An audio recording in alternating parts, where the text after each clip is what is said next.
Abraham Lincoln पर इस वक्त 90 फाइटर प्लेन वॉर मोड में रेडी हैं। ये एयरक्राफ्ट कैरियर इतना विशाल है कि इससे हर 30 सेकंड में एक फाइटर प्लेन उड़ान भर सकता है। ट्रंप ने अमेरिकी संसद से अपने एड्रेस में ईरान को फिर कड़ी चेतावनी दी है।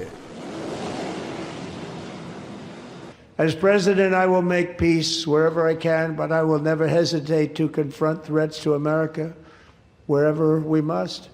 That's why in a breakthrough operation last June, the United States military obliterated Iran's nuclear weapons program with an attack on Iranian soil known as Operation Midnight Hammer.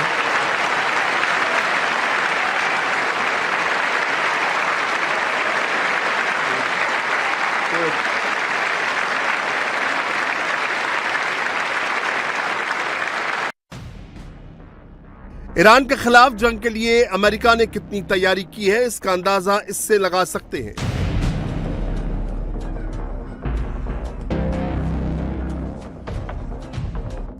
तो 2003 में इराक युद्ध के बाद मिडिल ईस्ट में सबसे ज्यादा लड़ाकू विमानों और वॉरशिप की तैनाती की गई है। इस वक्त ईरान के पास अमेरिकी नेवी के 16 शिप तैनात हैं। लेकिन ईरान पर जंग से पहले अमेरिका ईरान के साथ आखिरी बार बातचीत करना चाहता है। अमेरिका और ईरान के बीच कल जेनेवा में तीसरे राउंड की बातचीत होने वाली है। बातचीत के पहले ईरान के तेवर बदले हुए हैं। ईरान के विदेश मंत्री का रुख नरम नजर आ रहा है। ईरान के विदेश मंत्री अब्बास अरागची ने कहा कि ईरान किसी भी कीमत पर परमाणु हथियार नहीं बनाएगा। अरागची ने यह भी कहा कि दोनों देशों के बीच डील मुमकिन है, लेकिन ईरान अपना परमाणु कार्यक्रम खत्म करने के लिए तैयार नहीं है और यही दोनों देशों के बीच तनाव का सबसे बड़ा मुद्दा है।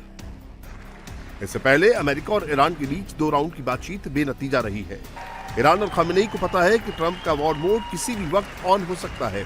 अमेरिका किसी भी वक्त ईरान पर हमला कर सकता है। घातक मिसाइलों से लैस अमेरिका के फाइटर जेट्स ईरान पर बमों की बारिश के लिए रेडी हैं।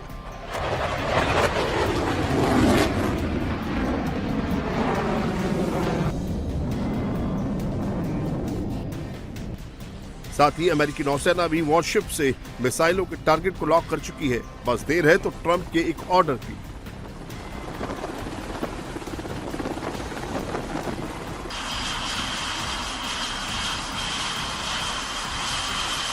ईरान को खतरे का पूरा एहसास है। ईरान अमेरिकी हमले से निपटने के लिए तैयारी में जुटा है। ईरानी सेना स्ट्रेट ऑफ हॉर्मुज में लगातार वॉर एक्सरसाइज कर रही है। नए नए हथियारों के जरिए शक्ति प्रदर्शन चल रहा है।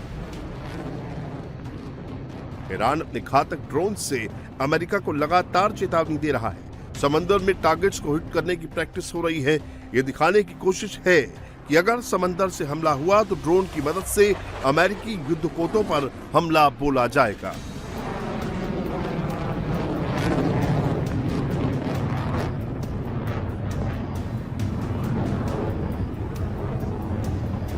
स्ट्रेट ऑफ हॉर्मुज में ईरानी नौसेना की बोट्स भी प्रैक्टिस करती नजर आ रही हैं। Full scale war exercise on है।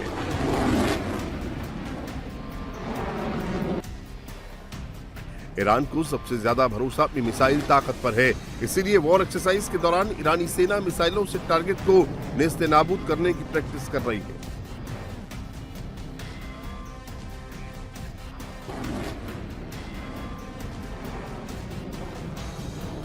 अमेरिका इस बार पूरी तैयारी के साथ ईरान पर हमले की तैयारी कर रहा है। ईरान को भी ये समझ में आ चुका है, इसीलिए ईरान अपने एक एक हथियार के टेस्ट में ही अपनी भलाई समझ रहा है।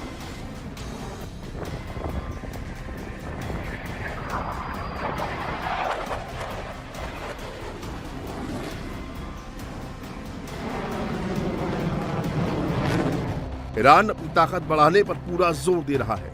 इस बीच ईरान ने चीन के साथ नई मिसाइल डील फाइनल की है। ईरान चीन से जल्द ही CM-302 मिसाइल लेने वाला है। CM-302 supersonic anti ship cruise missile है जो दुश्मन के युद्धपोतों को खाक में मिला देती है। इसकी रेंज करीब 290 किलोमीटर की है। खबर है कि ईरान ने रूस के साथ भी सीक्रेट डील की है। रूस ईरान के बीच 500 मिलियन यूरो की मिसाइल डील की खबर है। रूस 3 साल में 500 वर्बा लॉन्च यूनिट और 2500 9M336 मिसाइलें ईरान को देगा। ये सतह से हवा में वार करने वाली मिसाइलें हैं जिन्हें जमीन, समंदर या हवा में दागा जा सकता है। बताया जा रहा है कि ये समझौता दिसंबर 2025 में मॉस्को में हुआ था। खामेनेई को सिर्फ अमेरिका से अपनी जान का खतरा नहीं है। ईरान में सुपर लीडर खामेनेई को मारने की कोशिश हुई है। ये कोशिश ईरान के प्रतिबंधित संगठन मुजाहिदीन ए खल्क ने की है। MEK के लोगों ने राष्ट्रपति परिसर, सुप्रीम नेशनल सिक्योरिटी काउंसिल के मुख्यालय और सुप्रीम लीडर के कार्यालय में घुसपैठ की, लेकिन IRGC की तरफ से जवाबी कार्रवाई हुई जिसमें MEK के कई लोग मारे गए और 100 से ज्यादा लोग गिरफ्तार हो गए हैं। जंग के बादलों के बीच खामेनेई की टेंशन बढ़ रही है। वेनेजुएला की तरह अमेरिका दुनिया को चौंकाते हुए ईरान पर ऐसा हमला करेगा कि किसी को भनक तक नहीं लगेगी। लेकिन ईरान ने भी साफ कर दिया है कि अगर अमेरिका का एक भी बारूद ईरान में गिरा तो मिडिल ईस्ट में मौजूद एक अमेरिकी बेस को टारगेट किया जाएगा। ऐसे में मिडिल ईस्ट में सबसे बड़े संकट का रिमोट सिर्फ ट्रंप के हाथ में है और देखना होगा कि आखिर वो बटन कब दबाते हैं।